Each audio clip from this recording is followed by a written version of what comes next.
తాకట్లో ఉన్న మీ బంగారాన్ని విడిపించి ఆ రోజు ఆన్లైన్ రేటుకి కొంటాం. Sharma gold company.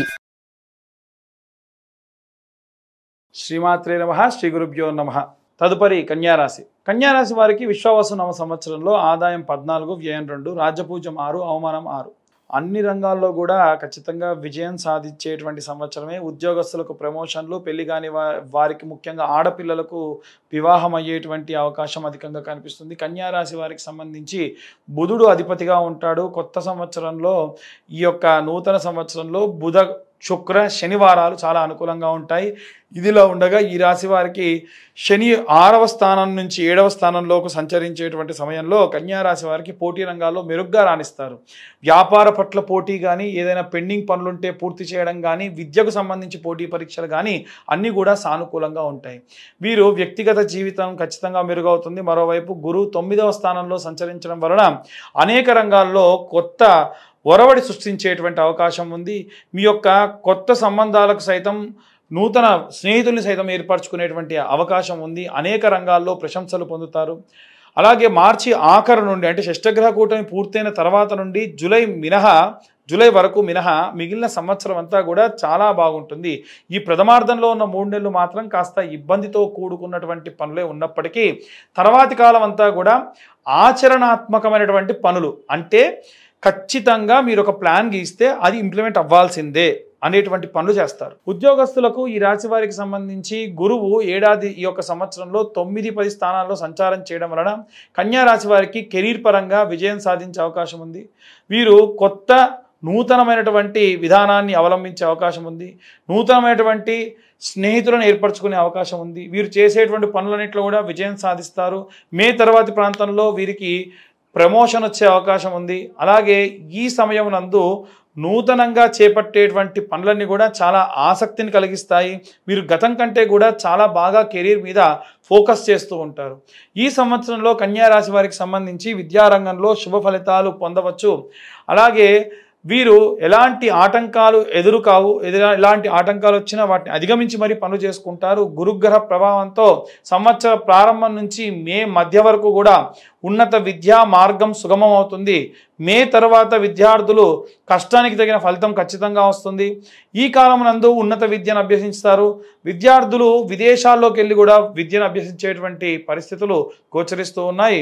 కుల వృత్తులు, చేతి వృత్తులు చేసేటువంటి వారికి సంబంధించి నూతన సంవత్సరంలో కన్యారాశి వారికి చాలా బిజీగా ఉండే అవకాశం ఉంది. కుటుంబ సభ్యులను కూడా నెగ్లెక్ట్ చేస్తూ వీరు ప్రొఫెషనల్ లైఫ్కి అధికంగా టైం ఇచ్చేటువంటి అవకాశం ఉంది. కానీ మీరు ఇలాంటి పరిస్థితుల్లో ఉన్నా మీ కుటుంబ సభ్యులు మాత్రం మిమ్మల్ని బాగా అర్థం చేసుకుంటారు. ఇంట్లో వాతావరణం ఎంత కోపోద్రిక్తంగా ఉన్నా దాన్ని శాంతి వాతావరణంగా మారుస్తారు. రాహుగ్రహ, కేతుగ్రహ ప్రభావం వలన మీ వైవాహిక జీవితంలో చిన్న చిన్న ఇబ్బందులు వచ్చినప్పటికీ సమాజంలో మీకు కీర్తి ప్రతిష్టలు గడించడము, శని 7వ స్థానంలోకి ప్రవేశించడము, ఇలాంటి సంఘటనలు జరగడం వలన నూతన సమస్యలు ఎదుర్కొన్న రాహు మళ్ళీ 6వ స్థానంలోకి సంచారం చేయడం ప్రారంభించిన వెంటనే మీకు సమస్యల నుండి ఉపశమనం కలుగుతుంది.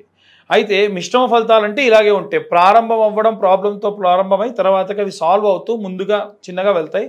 ఎవరికైనా సరే ఏప్రిల్, మే, జూన్, జూలై ప్రాంతం వరకు కాస్త జాగ్రత్తగా ఉండండి.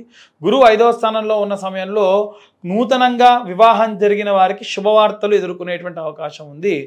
ఆరోగ్యపరంగా వృద్ధులకు సంబంధించి, పిల్లలు దగ్గరగా లేకుండా వృద్ధాప్యంలో ఉన్న వాళ్ళకి సంబంధించి దీర్ఘకాలిక వ్యాధులు వచ్చే అవకాశం ఉంది. అప్పటిదాకా షుగర్ లేని వాళ్ళకి షుగర్, బీపీ, థైరాయిడ్, మోకాలు నొప్పులు, నరాల వీక్నెస్, స్పాండిలైటిస్ వచ్చేటువంటి అవకాశం ఉంది.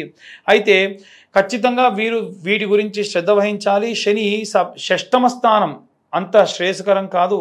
అలాగే వీరు శారీరక మరియు మానసికమైనటువంటి ఒత్తిడికి అధికంగా గురయ్యే అవకాశం ఉంది. శని 7వ స్థానంలోకి ప్రవేశించినప్పుడు ఆందోళన పెరుగుతుంది. రాహుకేతుగ్రహ ప్రభావంతో మానసిక ప్రశాంతత కరువవుతుంది. నిద్రలో కూడా ఉలిక్కిపడి లేవడం లాంటివి జరగచ్చు. రాహు 6వ స్థానంలో సంచారం చేసిన సమయంలో కొన్ని ఆరోగ్య సమస్యలు ఎదుర్కొని వైద్యులకు హాస్పిటల్ చుట్టూ బాగా తిరిగే అవకాశం ఉంది. ఈ రాశి వారికి సంబంధించి ముఖ్యంగా సూర్యగ్రహానికి సంబంధించి అరుణ పారాయణం చేయించుకోవడం మంచిది.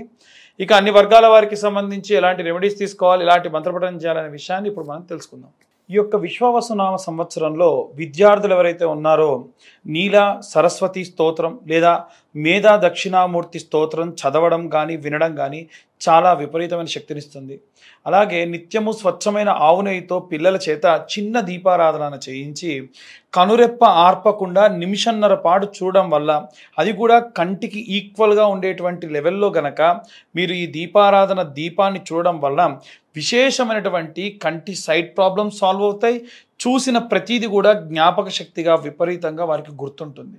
అలాగే గృహిణులందరూ కూడా ఈ సంవత్సర కాలం మొత్తంలో కూడా మరకత వర్ణంలో లేదా పచ్చకర్పూరం కలిపినటువంటి కుంకుమ ఏదైతే ఉంటుందో దానితో అమ్మవారికి శ్రీమాత్రే నమః అనేటువంటి కుంకుమార్చన లేదా జపము 10,000 సంఖ్య చేయాలి.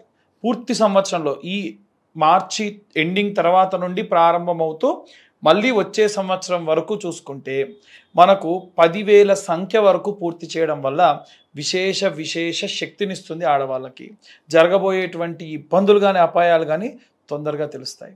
అలాగే ఉద్యోగస్తులు ఎవరైతే ఉన్నారో వీరు ఒక గోల్డ్ కలర్ క్లాత్లో కొన్ని శనగలు, ఒక 4-5 శనగలు సరిపోతాయి వేసుకొని ఆరెంజ్ కలర్ క్లాత్ దారంతోనే దాన్ని మూటలా కట్టి నవగ్రహాల గుళ్ళో బృహస్పతి గ్రహం అంటే గురుగ్రహం ఎక్కడైతే ఉంటుందో అక్కడ గురువారం నాడు ఉదయం 7:20 లోపు మట్టి ప్రమిద, కొత్త మట్టి ప్రమిద పెట్టి దాంట్లో ఇది ఒక మూటను పెట్టి వీలైతే సంపెంగ నూనెతో కానీ లేకుంటే విప్ప నూనెతో కానీ ఆముదం కొంచెం కలిపి దీపారాధన చేయడం వలన విశేషంగా ఉద్యోగానికి సంబంధించినటువంటి ఇబ్బందులన్నీ కూడా క్లియర్ అవుతాయి.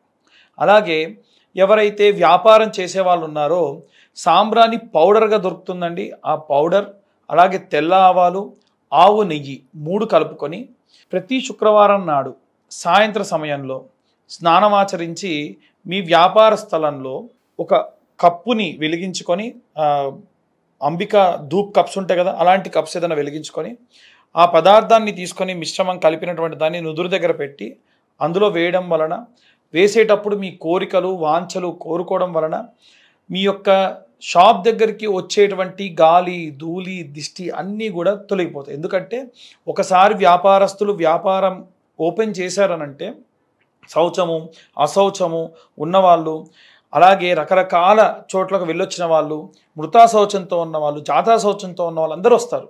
అలాంటి సంభావిత దోషములన్నీ కూడా ఇలా చేయడం వల్ల క్లియర్ అవుతాయి. అలాగే ఎవరైతే ఈ యొక్క సినీ రాజకీయ రంగాల్లో ఉన్నారో వాళ్ళు చండీ హోమం చేయించుకోవడం మంచిది. చండీ పరాదేవత మీకు ఉన్నటువంటి చాలా రకాలైనటువంటి, ఎందుకంటే పబ్లిక్ పోర్టల్లో విపరీతంగా తిరుగుతూ నరదిష్టి విపరీతంగా ఉంటుంది కాబట్టి పోవాలి అని అంటే చండీ హోమం చాలా మంచిది. సంవత్సరంలో కనీసం ఒకసారైనా చేయించుకోవాలి. కరుంగలి మాల లాంటివి ఏవైతే ఉంటాయో ఆ మాలలు కూడా ధరించడం మంచిది.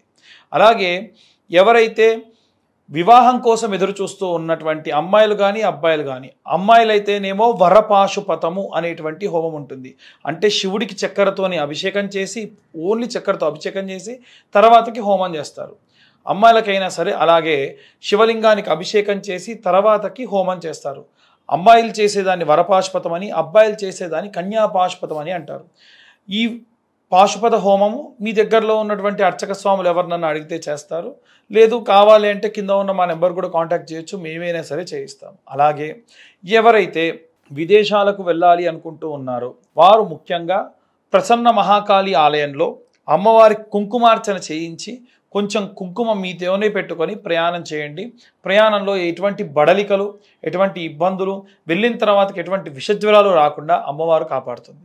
అలాగే ఎవరైతే పిల్లల దగ్గర లేకుండా వృద్ధాప్యంలో ఉన్నారో వారు నిత్యము కూడా అసుర సంధ్యా సమయంలో కాలభైరవాష్టకం చదవడం మంచిది, లేదా కాలభైరవాష్టకం వినడం మంచిది. రైతులు, కుల వృత్తులు, చేతి వృత్తులు చేసే వాళ్ళు ఎవరైతే ఉన్నారో మీ యొక్క కులదేవతారాధన మానకండి. సంవత్సరంలో ఇంట ఎటువంటి ఫంక్షన్ జరిగినా అమ్మవారికి ఒక చీర పెట్టుకోండి చాలు, అమ్మవారు ఎప్పుడు కూడా మిమ్మల్ని కాపాడుతూ ఉంటారు.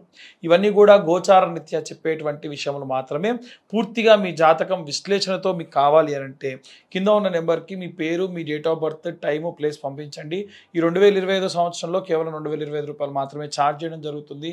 పూర్తిగా జాతకంలో లగ్నం నుంచి పంచమ, సప్తమ, నవమ, కోణ కేంద్ర స్థానాల్లో ఏ గ్రహ సంచారం ఉంది, ఎలాంటి రిజల్ట్స్ వస్తుంది అనేటువంటి విషయాన్ని డీటెయిల్గా మీతోని గంట పాటు డిస్కస్ చేసి మీ జాతకం విశ్లేషణతో చెప్పడం జరుగుతుంది. ఈ పూర్తి జాతకం కూడా 60 నుండి 70 పేజీల్లో మీకు అందించడం జరుగుతుంది.